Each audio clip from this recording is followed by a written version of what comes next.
Rahma El Yunusia merupakan tokoh emansipasi perempuan asal Minangkabau yang menjadi sosok reformator pendidikan Islam dan pejuang kemerdekaan Indonesia. Ia lahir di Padang Panjang, Sumatera Barat pada 20 Desember tahun 1990. Lahir dari keluarga ulama progresif, ayahnya Syekh Muhammad Yunus adalah seorang kadi di Pandai Sike.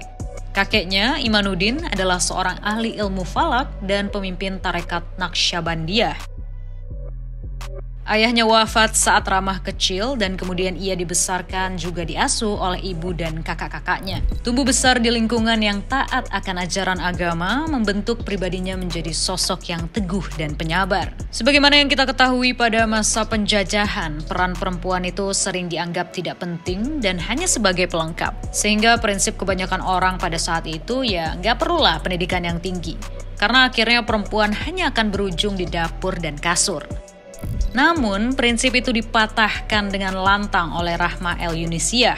Baginya, seorang perempuan sekalipun bakal berperan sebagai ibu rumah tangga, mereka juga harus memiliki tanggung jawab sosial atas kesejahteraan masyarakat, agama, dan tanah airnya. Sejak kecil, Rahma dikenal sebagai sosok yang teguh hati dalam memperjuangkan keinginannya.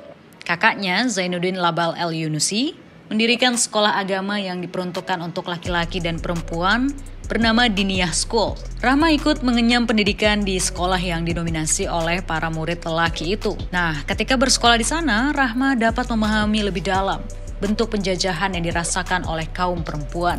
Menurutnya, perempuan juga memiliki hak yang sama untuk belajar dan mengajar seperti laki-laki. Adanya kesenjangan di sana melahirkan ide cemerlang Rahma untuk mendirikan sekolah Islam khusus perempuan, agar mereka bisa leluasa belajar dan tidak merasa rendah diri. Hingga akhirnya pada 1 November 1923, Rahma El Yunusia mendirikan Madrasah Diniyah Li Al-Banat atau Diniyah Putri yang sebagian besar terdiri dari kelompok ibu-ibu muda. Dengan ini, Rahma secara tegas membuktikan kalau perempuan itu tidak selalu akan kalah oleh laki-laki, apalagi dari sisi pendidikan.